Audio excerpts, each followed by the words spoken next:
तो स्टूडेंट्स, अब हम आते हैं क्वेश्चन आंसर्स पर जो आपको आपके चैप्टर के पीछे मिलेंगे। आपको जो क्वेश्चंस बुक के अंदर दिए हुए हैं उनके आंसर्स यहाँ स्क्रीन पर हैं और इनकी हिंदी बताते हुए चलूँगी, समझाते हुए चलूँगी। ये सारे क्वेश्चंस और उनके आंसर्स आपको अपनी नोटबुक में नोट करने हैं। देखते हैं, first question is, Have you ever read words on the television or computer screen? Can you imagine a time when all books will be on computers and there will be no books printed on paper? Would you like such books better? Answer है आपका yes। देखिए, Have you ever read words on the television or computer screen? ये question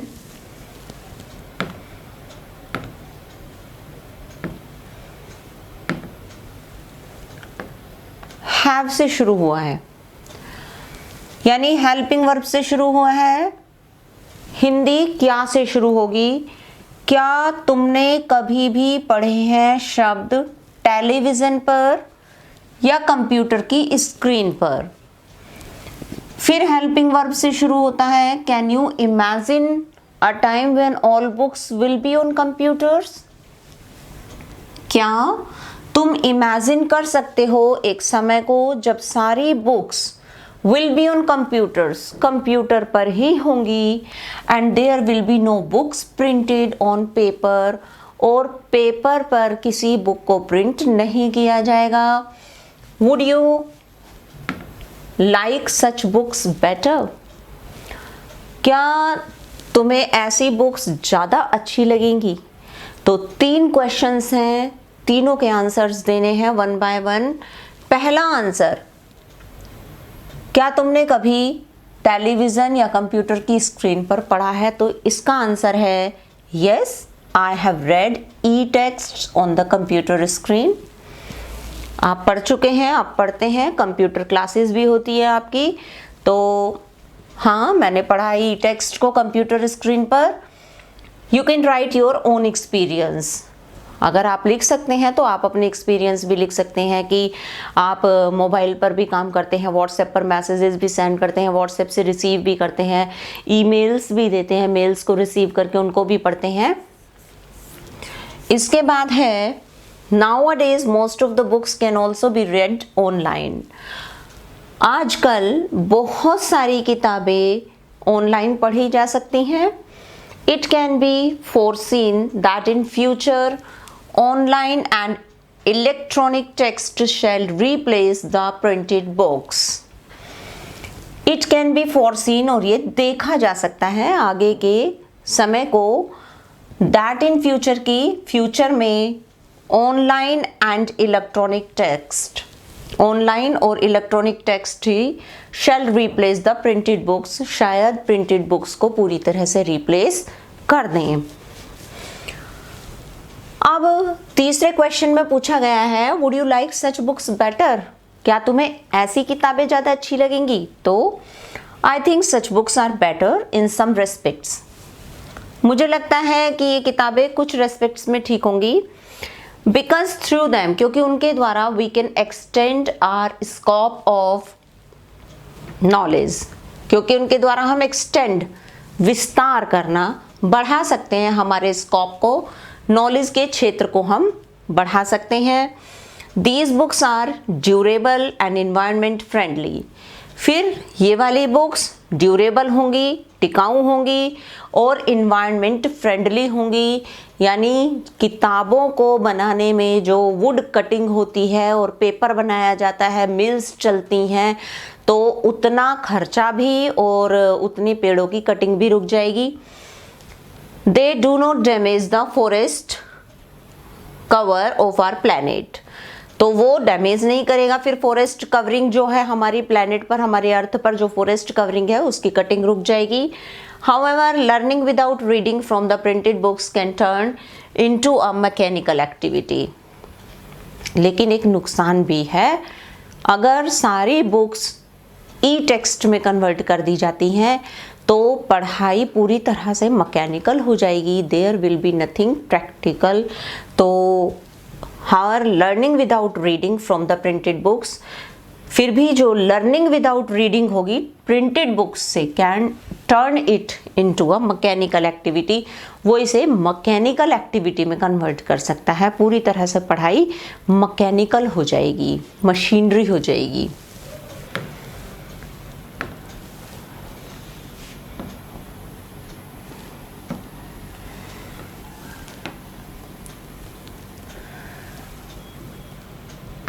Next question is, answer these questions in a few words or a couple of sentence each. आपके question paper के अंदर दो तरह के questions, बल्कि इस पूरी बुक में से, प्रोज में से 4 तरह के क्वेश्चंस पूछे जाएंगे। सबसे पहले आप लोगों को बुक के अंदर से एक सीन पैसेज मिलेगा, प्रोज की बात मैं कर रही हूँ। तो एक सीन पैसेज मिलेगा, सीन पैसेज में नीचे 2 क्वेश्चंस होंगे, उन दोनों के क्वेश्चंस आपको ऊपर दिए गए पैराग्राफ में से फाइंड आउट करने होंगे। उसके बाद आपको 2 शॉर्ट क्वेश्चंस दिए होंगे जिनके आंसर्स आपको अपने आप करने होंगे। एक लॉन्ग क्वेश्चन दिया होगा और साथ ही साथ आपको वोकैबुलरी भी दी जाएगी, जिसमें आपको मैचिंग द वर्ड्स भी मिल सकते हैं और आपको मीनिंग भी लिखने के लिए आ सकते हैं। तो कुछ इस तरीके का क्वेश्चन होगा आपका। तो पहला पैराग्राफ में होगा जिसमें से क्वेश्चंस छांटने हैं, फिर 2 शॉर्ट आंसर्स अपने आप आंसर देने हैं उनके, फिर एक लॉन्ग क्वेश्चन का आंसर देना है, फिर वोकैबुलरी रिलेटेड क्वेश्चंस के आंसर देने हैं। वोकैबुलरी रिलेटेड में पहले ही बताया कि मैचिंग द वर्ड्स भी हो सकते हैं। तो ये शॉर्ट क्वेश्चन आंसर्स हैं जो आपसे पूछे जा सकते हैं, जैसे हाउ ओल्ड आर मार्गी एंड टॉमी। मार्गी और टॉमी कितने कितने साल के हैं? बहुत छोटे छोटे, एक एक 2-2 वर्ड्स या एक एक सेंटेंसेस के ही आपके ये आंसर्स होंगे। तो मार्गी is 11 while Tommy is 13 years old. Clear है कि वो 11 ईयर्स की, वो 13 ईयर्स ओल्ड है। देन व्हाट डिड मार्गी राइट इन हर डायरी। मार्गी ने अपनी डायरी में क्या लिखा? तो मार्गी wrote in her diary, today Tommy found a real book. क्या लिखा उसने अपनी डायरी में? कि आज टॉमी को एक रियल बुक मिली। Then had Margie ever seen a book before. क्या मार्गी ने कभी भी देखी थी कोई किताब इससे पहले? क्या उसने उससे पहले कोई किताब देखी थी? नो, नहीं। Margie first of all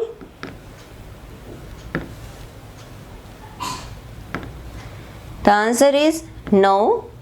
then take this Margie. Margie के बाद आप ये हेल्पिंग वर्ब ले लीजिए और एवर को नेवर में कन्वर्ट करके आंसर लिखना है कि नो मार्गी हैड नेवर, कभी भी नहीं देखा उसने किसी किताब को इससे पहले। Then what things about the book did she find strange. कौन सी चीजें हैं बुक के बारे में जो उसे स्ट्रेंज लगी, जो उसे अजीब लगी? तो मार्गी फाउंड इट स्ट्रेंज। मार्गी को यह चीज स्ट्रेंज लगी दैट की the words printed on a book stood still instead of moving the way they did on the screen. सबसे ज़्यादा अजीब उसे ये लगा कि the words printed on a book, क्योंकि वो words जो प्रिंट हो जाते हैं किसी बुक के ऊपर, वो stood still, they stand without moving at one place, they can't be changed. वो हमेशा एक ही जगह पर खड़े रहते हैं। Instead of moving the way, बजाय इसके कि वो अपना रास्ता बदल दे जैसे वो स्क्रीन पर करते हैं। यानी जिस तरह से आप स्क्रीन पर वर्ड्स को एक प्लेस से दूसरी जगह मूव कर सकते हैं या कर्सर से उसको उसमें जगह बनाकर स्पेस देकर भी वर्ड्स लिख सकते हैं, बट आप यहाँ अगर एक बार कोई चीज़ प्रिंट हो गई तो आप स्पेस नहीं दे सकते हैं उसमें।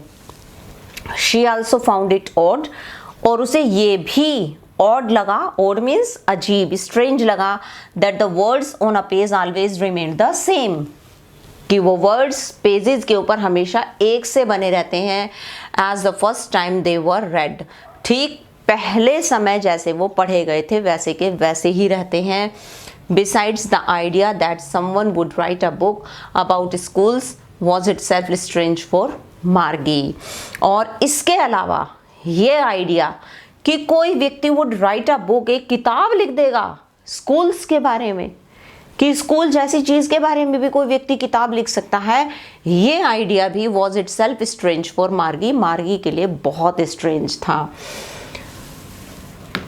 Now we come to the next question.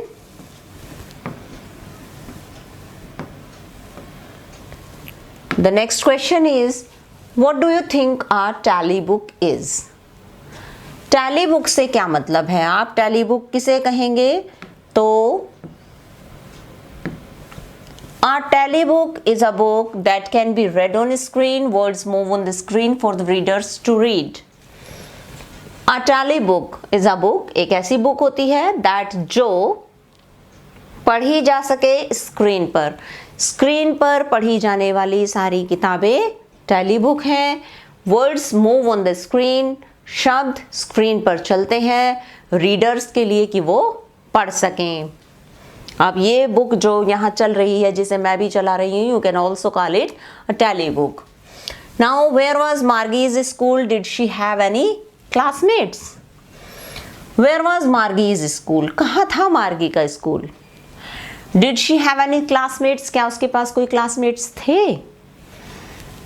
मार्गीज school was in her home itself, तो मार्गी का स्कूल तो खुद उसके घर में था। Right next to her bedroom, ठीक उसके बेडरूम के बराबर में। No she did not have any classmates, और नहीं उसके पास कोई क्लासमेट नहीं था। Next question, what subjects did Margie and Tommy learn? कौन सा सब्जेक्ट है जिसको मार्गी और टॉमी लर्न कर रहे थे? तो Margie and Tommy learn geography, history and arithmetic. तो मार्गी टॉमी ने ज्योग्राफी, हिस्ट्री और अर्थमेटिक लर्न किया।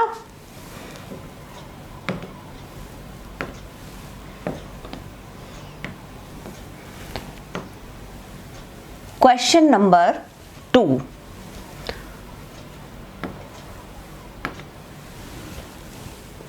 Answer the following with reference to the story. Story के रेफरेंस में इन क्वेश्चंस का आंसर देना है। पहला सेंटेंस है,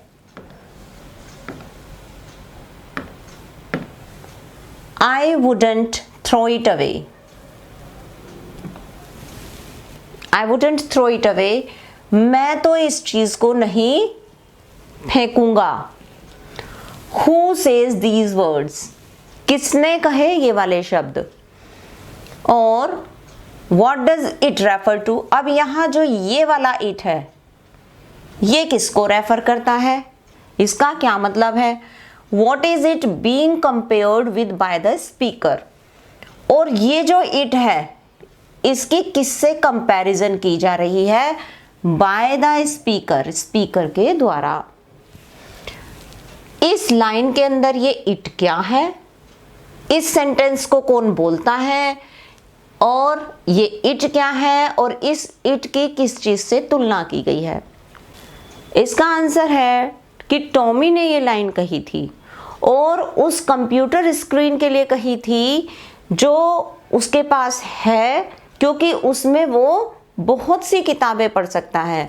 और ओल्ड बुक्स के लिए तो राय यही थी कि एक बुक जिसके अंदर कोई चेंजेस ही ना आते हो, पहली बार जैसे तुमने उसे पढ़ा हमेशा वो वैसे ही रहती हो, तो उस बुक को तो एक बार पढ़कर फेंक देना चाहिए, क्योंकि बार बार वही चीज़ उसमें मिलनी है।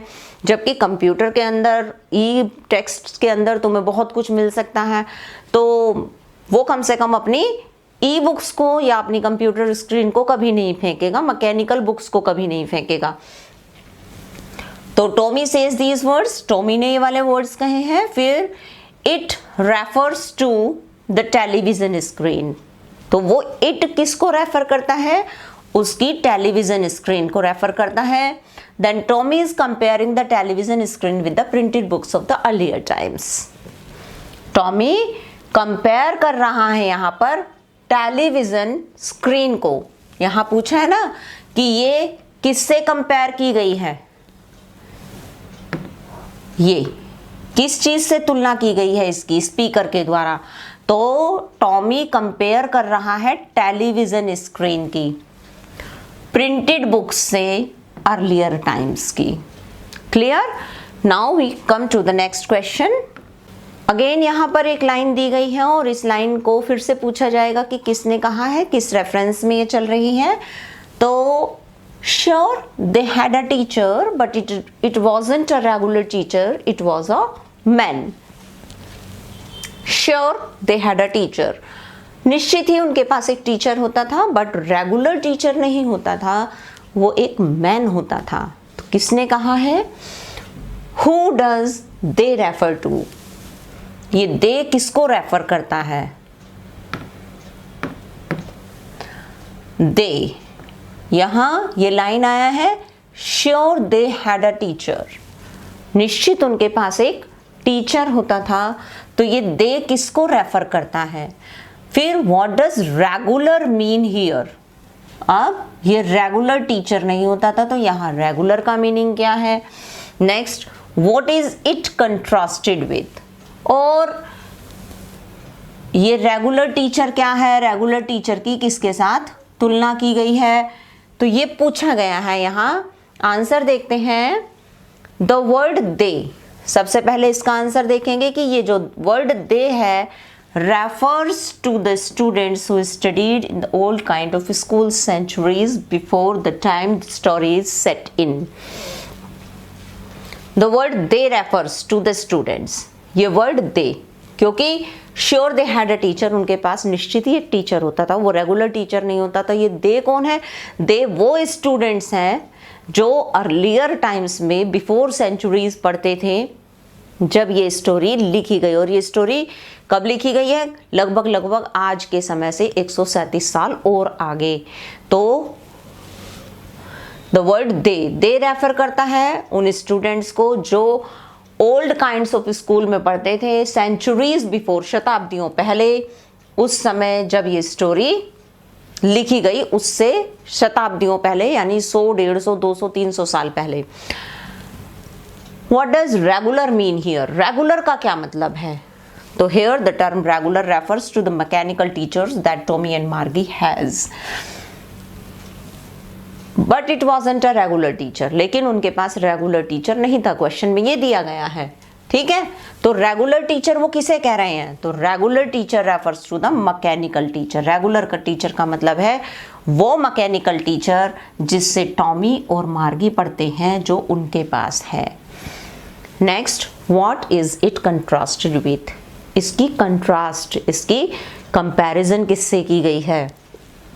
The mechanical teacher is contrasted with the teacher of the earlier times who was a man. तो मैकेनिकल टीचर की कंट्रास्ट की गई है उस टीचर से जो पहले समय का था, जो एक मैन हुआ करता था। तो mechanical teacher has been contrasted with the machine, has been contrasted with the man, with the teacher who taught in earlier days. Now the third question is, answer each of these questions in a short paragraph about 30 words. ये करीब 30 words के होंगे answers, थोड़े से बड़े हैं, 2 या 3 लाइनों के ये आंसर्स तुम्हारे हो सकते हैं। इनको लर्न करना है बाय हार्ट, और you can write them by your own self. What kind of teachers did Margie and Tommy have? किस तरह के टीचर्स मार्गी और टॉमी के पास थे? तो Margie and Tommy had mechanical teachers. Again and again this word is being repeated, mechanical teachers. So Margie और Tommy हमेशा उनके पास मैकेनिकल टीचर्स थे विद लार्ज ब्लैक स्क्रीन, बड़ी सी black screen that flashed lessons, जिनमें लेशन फ्लैश हो जाते थे, चमकते थे, एंड क्वेश्चंस होते थे।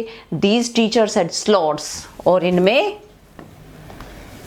वो एरिया होता था, वो स्थान होता था, प्लेस होता था जहां पर उन्हें अपने आंसर्स लिखने होते थे, अपना होमवर्क फीड करना होता था। Where the students had to put their homework in test papers, जहां पर स्टूडेंट्स को अपना होमवर्क और टेस्ट पेपर्स इंसर्ट करने होते थे, पुट करने होते थे। Next, why did Margie's mother send for the country inspector, what did he do? क्यों मार्गी की मदर ने सेंड फॉर यानी बुलावा भेजा, called the country inspector, country inspector को क्यों बुलाया? व्हाट डिड ही डू, उसने क्या किया? Margie had been consistently failing to perform well in the geography test given by her mechanical teacher. In order to find out the reason behind this, her mother sent for the country inspector. Margie had been consistently failing. Consistently means continuously, again and again. तो मार्गी बार बार fail हो रही थी perform well, सही तरीके से अपना result देने में, वो सही प्रॉपरली अपना आउटपुट नहीं दे पा रही थी ज्योग्राफी टेस्ट्स में। और वो ज्योग्राफी टेस्ट उसे किसने दिए थे? उसके मैकेनिकल टीचर ने। तो in order to find out the reason behind this, तो यही फाइंड आउट करने के लिए कि रीजन क्या है इसके पीछे, दैट मार्गी is doing faults again and again, her mother sent for the country inspector, उसने बुला लिया था कंट्री इंस्पेक्टर को। अब कंट्री इंस्पेक्टर ने क्या किया? The country inspector took apart the teacher, country inspector अलग ले गया उसके टीचर को यानी कंप्यूटर को, एंड आफ्टर एग्जामिनिंग इट, और उसे एग्जामिन करने के बाद असेंबल्ड इट अगेन, उसने उसको फिर से असेंबल कर दिया, उसको फिर से बना दिया, खोल कर देखा, फिर से ठीक कर दिया। He slowed up geography sector of the teacher because it was geared up a little too quick for an average 10-year-old. और उसने slowed यानी धीमा कर दिया, मंदा कर दिया ज्योग्राफी सेक्टर को, टीचर का ज्योग्राफी सेक्टर जो था वो थोड़ा सा 10-year स्टूडेंट एवरेज से थोड़ा सा अपर साइड जा रहा था, स्पीड अप हो गया था। तो उसको उसने क्या किया, क्योंकि वो गियर्ड अप हो गया था, उसमें गियर थोड़ा सा अपर साइड पर था, तो उसने उसको थोड़ा सा एवरेज पर ले आया, geared up a little too quick, क्योंकि वो थोड़ा सा गियर्ड अप हो गया था। तो फॉर एन एवरेज 10-year-old, उसने उसको 10-year-old बच्ची के एवरेज पर ला दिया। Now the next question is, Why was Margie doing badly in geography? क्यों मार्गी गलत कर रही थी थोड़ा सा ज्योग्राफी में? What did the country inspector do to help her? लगभग सेम वही क्वेश्चन है और आंसर भी बहुत कुछ मैच करेगा। Margie was doing badly in geography में इसलिए वो गलत परफॉर्म कर रही थी क्योंकि ज्योग्राफी सेक्टर मैकेनिकल टीचर का had been adjusted at higher level, वो थोड़ा सा हायर लेवल पर एडजस्ट हो गया था, गियर्ड अप था वो। The country inspector slowed down this sector to an average 10-year level, और कंट्री इंस्पेक्टर ने स्लो डाउन कर दिया उस सेक्टर को, यानी geography sector that was geared up, उसको उसने एवरेज 10-year गर्ल लेवल पर सेट कर दिया। Next, what had once happened to Tommy's teacher? क्या एक बार हुआ था टॉमी के टीचर के साथ? तो टॉमी के टीचर के साथ क्या होता, हिस्ट्री सेक्टर था वो पूरा ही गायब हो गया था। तो उसके साथ क्या हुआ, once Tommy's teacher was taken away, एक बार टॉमी के टीचर को तो ले जाया गया करीब 1 मंथ के लिए, because it's history sector had blanked out completely, क्योंकि उसका history sector totally blank out हो गया था। Next is, did Margie have regular days and hours for school? If so, why? क्या मार्गी रेगुलर डेज और आवर्स रखती थी स्कूल के, जैसे आप लोगों का होता है आज कि स्कूल खुलता है तो रेगुलर आवर्स होते हैं और आप लोग रेगुलरली उसी टाइम पर जाएंगे, उसी टाइम पर छुट्टी होगी, तो क्या मार्गी के लिए भी सेम टाइम स्लॉट था? तो यदि था तो क्यों? Yes, Margie had regular days and hours for school. हाँ, मार्गी के लिए भी रेगुलर डेज और आवर्स थे स्कूल के लिए। The mechanical teacher always turned on, और मैकेनिकल टीचर हमेशा ही ऑन रहता था सेम टाइम पर every day except Saturdays and Sunday, सिवाय संडे और सैटरडे के। This was because her mother believed, ऐसा इसलिए था क्योंकि उसकी मम्मी बिलीव करती थी that learning at regular hours help little girls learn better, कि लर्निंग एट रेगुलर आवर्स, कि रेगुलर आवर्स पर लर्न करने से वो छोटी लड़की ज़्यादा अच्छा सीख लेगी, इसलिए वो उसके लिए रेगुलर डेज और आवर्स रखते थे। Now the next question is, how does Tommy describe the old kind of school? कैसे टॉमी डिस्क्राइब करता है, डिस्क्राइब वर्णन करता है ओल्ड काइंड ऑफ स्कूल्स का? Tommy says that the old kind of school existed centuries ago. Tommy कहता है कि old kind of schools exist करते थे सेंचुरीज एगो, शताब्दियों पहले। दे हैड अ टीचर, उनमें टीचर होता था, हु वॉज अ मैन, जो ह्यूमन बीइंग होता था। This teacher टॉच in special building, वो स्पेशल बिल्डिंग्स में पढ़ाता था, और जहाँ पर किड्स असेंबल होते थे, इकट्ठा होते थे, and learned the same things according to their respective ages, और वो सेम चीज़ें सीखते थे अपनी रेस्पेक्टिव एजेस के हिसाब से। जिस जिस तरह से उनकी एज चल रही होती थी उस तरह से वो लोग लर्न करते थे एक बिल्डिंग के अंदर जाकर, और वहाँ एक ह्यूमन बीइंग होता था उन लोगों को पढ़ाने के लिए। Next question is, how does he describe the old kind of teachers? अब वो कैसे डिस्क्राइब करता है ओल्ड काइंड ऑफ टीचर्स को? अभी तो यहाँ ओल्ड काइंड ऑफ स्कूल उसने डिस्क्राइब किया कि पहले स्कूल कैसे होते थे, और अब वो डिस्क्राइब करता है कि टीचर्स कैसे होते थे। तो टॉमी कहता है कि teachers of old kind were man, वे ह्यूमन बीइंग्स होते थे, who taught the students inside a special building, जो सिखाते थे स्टूडेंट्स को एक स्पेशल बिल्डिंग के अंदर। The teachers taught the children in groups, वो उन्हें ग्रुप्स में पढ़ाते थे, उनको होमवर्क देते थे, एंड आस्क्ड देम क्वेश्चंस, और उनसे क्वेश्चंस भी पुट अप करते थे।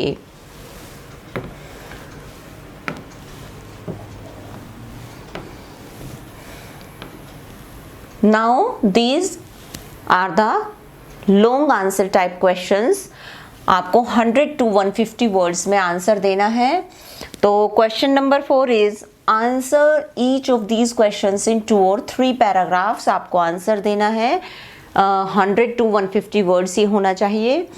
और क्वेश्चन है, what are the main features of the mechanical teachers and the schoolrooms that Margie and Tommy have in the story? What are the main features? Main features क्या हैं mechanical teachers के?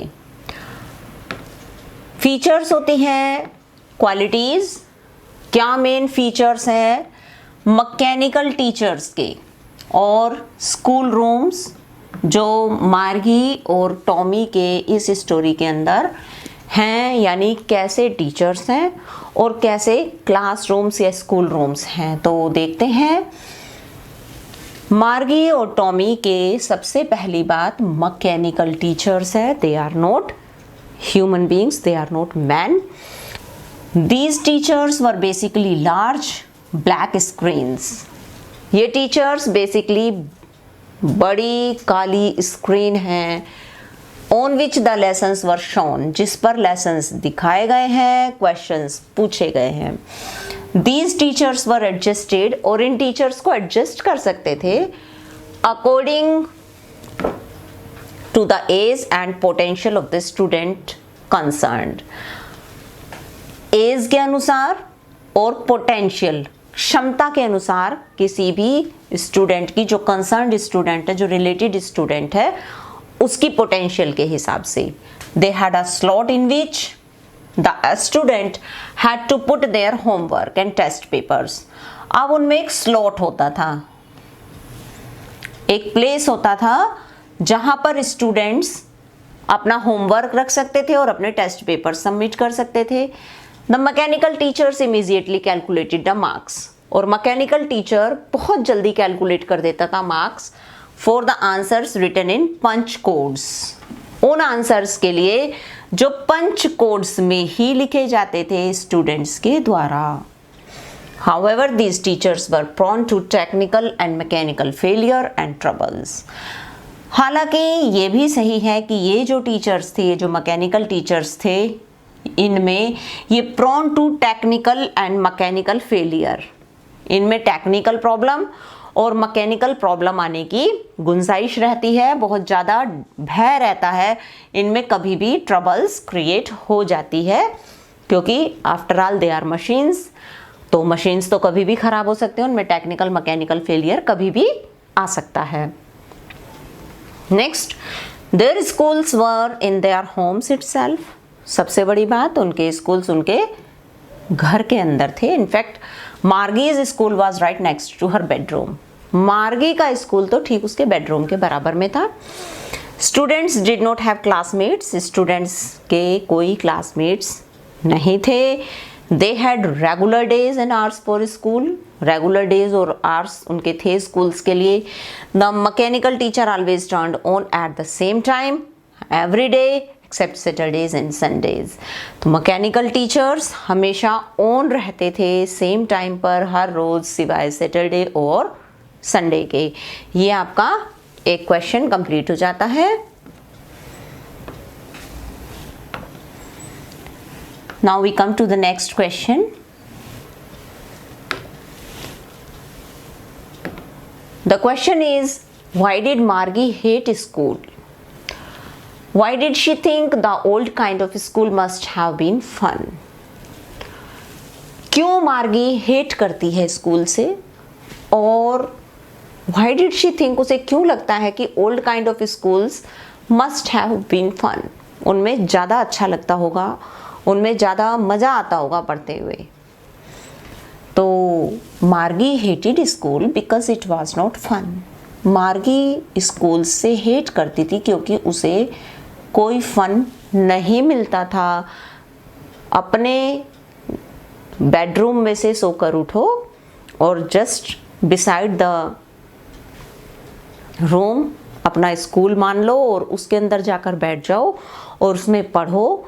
तो ऐसा करने में Margie did not feel interest, did not feel any fun, तो इसलिए वो स्कूल से बहुत ज़्यादा हेट करती थी। She hated the large black screen, उसे ब्लैक स्क्रीन से हेट थी, and the way she had to insert the homework, उसे उस तरीके से हेट थी जिसमें उसको इंसर्ट करना होता था होमवर्क और टेस्ट पेपर्स उस स्लॉट पर मैकेनिकल टीचर के ऊपर। शी डिसलाइक्ड फैक्ट, उसे वो फैक्ट्स नहीं अच्छे लगते थे। That she had to write her answers in a punch code, उसे ये चीज़ बिल्कुल पसंद नहीं थी कि उसे अपने आंसर्स पंच कोड में लिखने होते थे।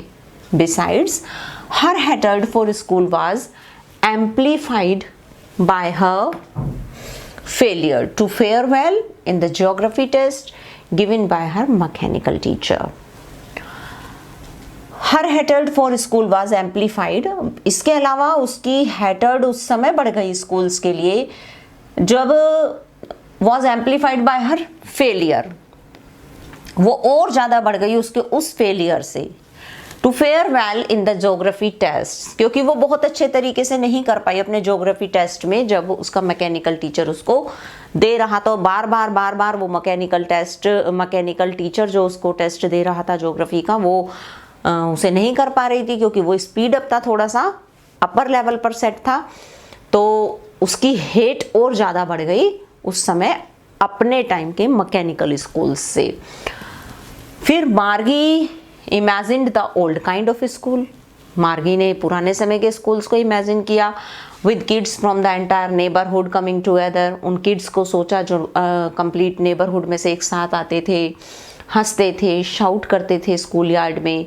She imagine that they would sit together, उसने इमेजिन किया कि वो एक साथ बैठते होंगे, क्लासरूम्स में, घर साथ साथ जाते होंगे at the end of the day, जब दिन ख़त्म होता होगा they would learn the same things, एक सी चीज़ें सीखते होंगे and could help one another, और एक दूसरे को हेल्प कर सकते होंगे होमवर्क में।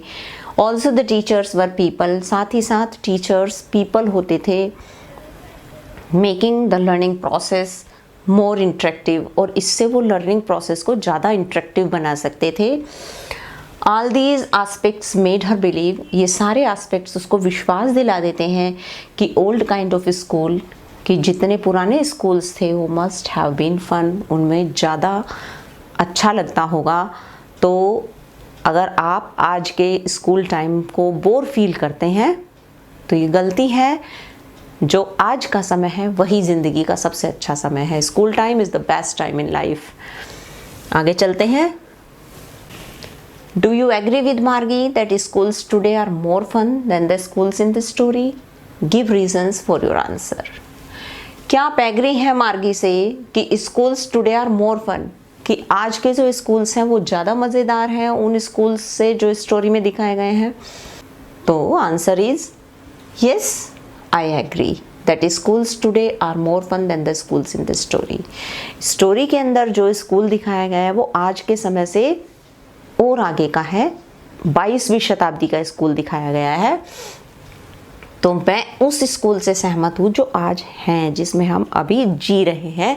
यानी कि वर्चुअल क्लासेस की बात नहीं हो रही है, रियल क्लासेस की बात हो रही है, जिसमें face to face students and teachers बैठते हैं, क्लासेस को इंटरेक्टिव और इंटरेस्टिंग बनाते हैं। तो वो कहता है कि मैं स्कूल्स से, उन स्कूल्स से सहमत हूँ, क्योंकि स्कूल्स ज़्यादा इंटरेस्टिंग होते हैं बजाय उन स्कूल्स के जो स्टोरी में दिखाए गए हैं। Studying and answering questions seems to be boring idea without the presence of classmates, क्योंकि स्टडी करना और आंसर देना क्वेश्चंस के वो बहुत बोरिंग होता है जब तक तुम्हारे क्लासमेट्स वहाँ प्रेजेंट नहीं होते हैं। क्योंकि कई बार तो हमारे क्लासमेट्स हमको इंस्पायर करते हैं कि हम ज़्यादा अच्छा बेहतर करें, हम और अच्छा करके दिखाएं। जहां हमारा फ्रेंड स्टैंड करता है कम से कम हम वहां तो स्टैंड करें। तो एक कंपटीशन की फीलिंग आ जाती है, बच्चा ज़्यादा से ज़्यादा जानने की कोशिश करता है। तो writing homework in punch codes, फिर सारा का सारा होमवर्क पंच कोड्स में लिखना, and that too without anybody's help, और वो भी बिना किसी व्यक्ति की हेल्प के, वो भी वास्तव में ट्रेनिंग है।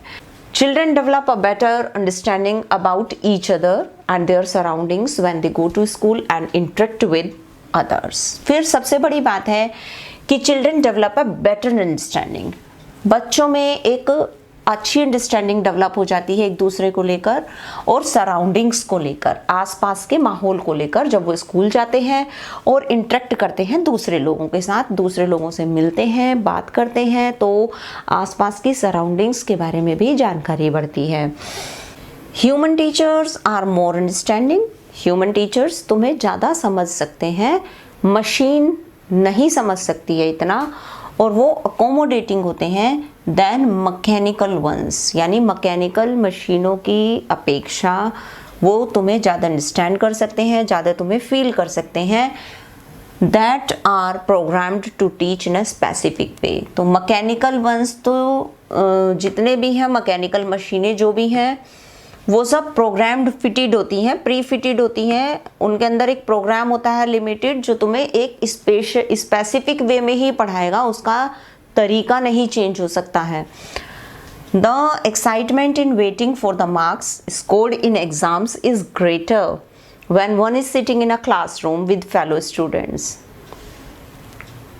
अगर हमने कोई टेस्ट दिया है या एग्ज़ाम दिया है और उसमें हमने मेहनत की है, उसके मार्क्स आने वाले हैं, तो जब हम एक क्लासरूम के अंदर बैठे हुए होते हैं तो हमें ज़्यादा एक्साइटमेंट होता है अपने मार्क्स को देखने में, पूछ लेने में या जानने में, क्योंकि उस समय हमारे आसपास हमारे फ्रेंड्स भी बैठे होते हैं, सब एक दूसरे से कंपेयर करते हैं, तेरे कितने नंबर आए, तेरे कितने नंबर आए।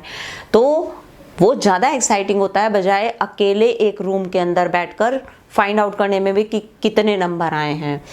तो the excitement in waiting for the marks, तो जो एक्साइटमेंट होता है मार्क्स को वेट करने में, जो स्कोर किया जाता है एग्जाम्स में, इज ग्रेटर, वो कहीं ज़्यादा अच्छा होता है जब when one is sitting in a classroom with fellow students. तो जब हम अपने फेलो स्टूडेंट्स के साथ, अपने फ्रेंड्स के साथ क्लास के अंदर बैठे रहते हैं, तब हमें अपने मार्क्स को जानना बहुत ज़्यादा एक्साइटेड लगता है। Then it does not have the same effect when marks are calculated immediately after a test has been taken, और उसका कोई अच्छा इफेक्ट नहीं पड़ता जब मार्क्स कैलकुलेट हो जाते हैं बिल्कुल तुरंत जैसे ही टेस्ट लिया जाए। इधर टेस्ट स्लॉट के अंदर इंसर्ट किया और उधर एकदम से पता चल जाता है कि मार्क्स कितने हैं, तो कोई वेट ही नहीं रह जाता मार्क्स के लिए, तो कोई एक्साइटमेंट भी नहीं रह जाता है। Therefore schools today are more fun, इसलिए जो आज के स्कूल है वो ज़्यादा अच्छे हैं than the schools in the story, बजाय उन स्कूलों के जो इस स्टोरी में दिखाए गए हैं, as they are more interactive and promote a healthier way of learning, क्योंकि वो ज़्यादा इंटरेक्टिव हैं, ज़्यादा एक दूसरे के माइंड्स के कॉन्टेक्ट में आते हैं अब, और वो एक हेल्दियर वे है लर्निंग का। Now we come to the next type of questions. There are some words, it is called help box, and you will take these words from this help box and fill up these blanks. Now use these adverbs, these all are the adverbs. ये जितने भी words हैं ये सब adverbs हैं और आपको इनको blanks में fill करना है। देख लेते हैं एक बार। The report must be read so that performance can be improved. Answers यहाँ नीचे भी आपको ठीक फिल करके दिखाए गए हैं, फिर भी मैं एक बार इनको आपको समझा देती हूँ, देख लेंगे। The report must be read. Report पढ़ी जानी चाहिए carefully, ध्यानपूर्वक, so that performance can be improved, जिससे कि परफॉर्मेंस इम्प्रूव की जा सके, उसमें सुधार लाया जा सके। Next is at the interview Sameer answered our questions, interview में समीर ने आंसर किया है हमारे क्वेश्चंस का loftily in high volume, shrugging his shoulders, अपने कंधों को भी श्रग करते हुए। देन वी ऑल बिहेव, हम सभी बिहेव करते हैं डिफरेंटली, अलग अलग तरीके से। When we are tired and hungry, जब जब हम टायर्ड होते हैं, हंग्री होते हैं, तो our behaviour becomes quite different from each other. Then the teacher shook her head, teacher ने अपना सर हिलाया, कैसे? सोरोफुली, दुख से भरकर। When Ravi lied to her, जब रवि ने उनसे झूठ बोला। Next the fifth one is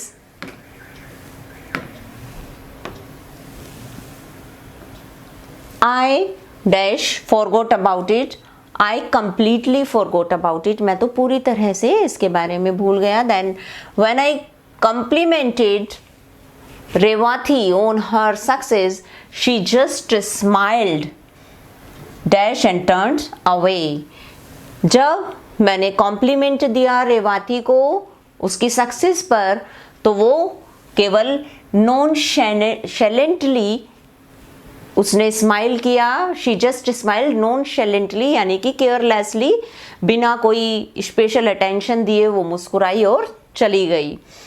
the president of the company is fully busy, बहुत बुरे तरीके से प्रेजिडेंट बिजी है and will not be able to meet you, तुमसे नहीं मिल पाएंगे। Last is I finished my work quickly, मैंने अपना काम जल्दी से फिनिश किया जिससे कि मैं खेलने के लिए बाहर जा सकूं। Make adverbs from these adjectives, adjectives हमारी विशेषताएं होती हैं नाउन्स की। नाउन जैसे एंग्री, वो गुस्सा है, खुश है, मैरी भी खुश होता है, स्लीपी फील कर रहा है, या इजी, नॉइजी, टाइडी, ग्लूमी, ये सब एडजेक्टिव है। जैसे angry cat, angry bird, happy child या हैप्पी फैमिली, तो ये किसी ना किसी नाउन की विशेषता बताते हैं। जब एडजेक्टिव को एडवर्ब में चेंज किया जाता है तो बेसिकली या in most of the cases ly उसके साथ ऐड कर दिया जाता है, और अगर किसी एडजेक्टिव के लास्ट में y आता है तो ly जोड़ने से पहले I में उसको कन्वर्ट कर देते हैं। तो जैसे एंग्री का एडवर्ब होगा angrily, this y has been changed into I and then ly has been added to this angry word. Now the same process will be followed in happy. Happy का y will be changed into I and then ly will be added to it. Now merry, same is merrily, sleepy, sleepily, easy, easily, noisy, noisily, tidy, tidily and gloomy, gloomily. तो ये adjectives और adjectives से adverb आपको change करके दिखा दिए गए हैं। ये आपका चैप्टर 1 कंप्लीट हो जाता है।